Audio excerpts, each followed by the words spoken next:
Mzala ngizokubekela mzala. Singadlala amaphara phela. Singapheke indlu. Ndoda siqeda phela itiye lakho. Sizokwazi ukuthi siqhubeke semsebenzini. Hayi, singaqeda. Ngiyaqeda manje. Ya okunye bengicabanga ukuthi ngishiye yami imoto namuhla. Sihambe ngale yakho. Hayi, khululeka sizophuma manje. Ya uyazi lo mfana lo Gondwana. Ngikhulume naye izolo. Ngimkhuza.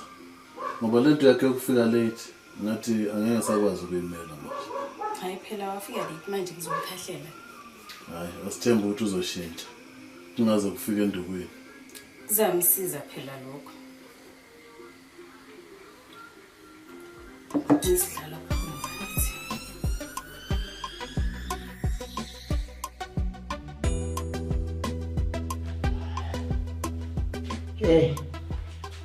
Yabona ke mzala. Kuzomela ngithi uphuthuma ke mzala lapha emsebenzini. Phela lapha mzala uyabona untombazane lo kamphathi.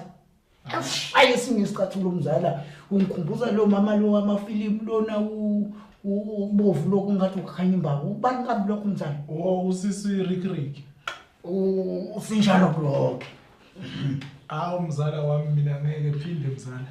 Ngeke nje mina ngishaywe umfazi. Ngeke phinde.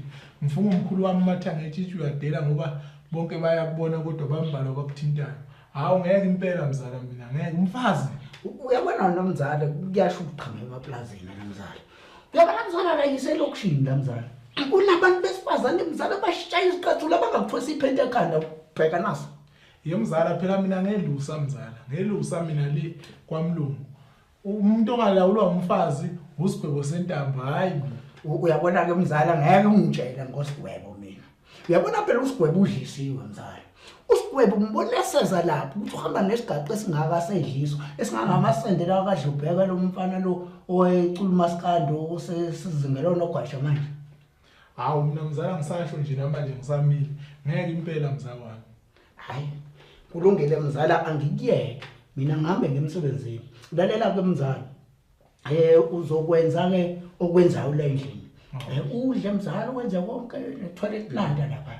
Uyabona mzala. Uzothi mangifela ke emsebenzini umlungu wami ukuthi khona umuntu amfunayo. Hayi ngiyabuya ngizokulanda mzala. Yes. Umtshele mzala ngiyawazi umsebenzi mina ngazi wonke umsebenzi. Ngisho ukuluza ngelusa ngazi wonke umsebenzi okhona. Kulungile mzala. Ngizobuya ngilanda. Uhambe kahle mzala umtshele umlungu.